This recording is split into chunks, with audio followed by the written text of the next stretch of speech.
Hello my cuties, welcome back to our channel SS kids TV. ఇవాళ చెప్పబోయే కథ పేరు కోతి జపం. ఒక అడవిలో ఒక కోతి చెట్టు కింద కూర్చొని కళ్ళు మూసుకొని ఉంది. ఆ సమయంలో ఒక దొంగ నక్క అటుగా వచ్చింది.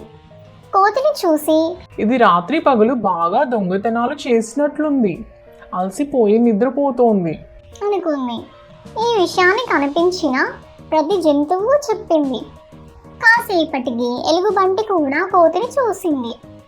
ఈ కోతి నాలాగే పీకల దాకా తిన్నట్లుంది అని దాని మిత్రులకు చెప్పింది. ఇంకాసేపటికి కొంగ కోతిని చూసింది. దీనికి ఏదో రోగం వచ్చినట్టుంది అనుకుని స్నేహితులందరికీ చెప్పింది. మరి కాసేపటికి అటుగా వచ్చిన కుందేలు, ఈ కోతి ఆహారం లేక కళ్ళు తిరిగి స్పృహ తప్పింది అనుకుని అన్ని జంతువులకి ఇదే విషయం చెప్పింది. ఈ సంగతి అనుమానపు సింహం చెవిన పడింది. అదేమో తన పదవిని కాజేయాలనే కోతి దీర్ఘ ఆలోచనలో ఉన్నట్లుంది అనుకుంది. కొంత సమయం తర్వాత కోతిని నిద్ర లేపడానికి దొంగ నక్క, ఎలుగు, కొంగ, కుందేలు, సింహం ఇలా జంతువులన్నీ చెట్టు కిందకు చేరాయి. అప్పుడు ఒక ముసలి గద్ద అక్కడ వాలి ఎందుకు గుంపుగా అని అడిగింది. అవి చెప్పిన సమాధానాలు విని గద్ద నవ్వింది.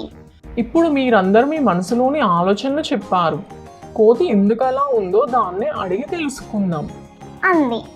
జంతువులన్నీ అరచేసరికి కోతి కళ్ళు తెరిచి చూసింది. గద్ద విషయమంతా దానికి వివరించింది. కోతి కిచకిచా కిచకిచా నవ్వి, కాదు నేను పట్నంలో ఓ మనిషి ఇలా చేస్తుంటే చూశాను. దీన్ని ధ్యానం అంటారు. ఇలా చేస్తే మనసు ప్రశాంతంగా ఉంటుందట అంది. గద్ద నవ్వి, చూసారా మిత్రులారా, విషయం తెలుసుకోకుండా ఎవరికి తోచినవి వారు కోతికి ఆపదించారు అంది. అవి తమ తప్పు తెలుసుకొని అక్కడి నుంచి వెళ్ళిపోయాయి. కోతి మళ్ళీ తన ధ్యానంలో తాను మునిగిపోయింది. బాగుందా పిల్లలు ఈ నీతి కదా? బాగుంటే లైక్ చేయండి. Thank you for watching.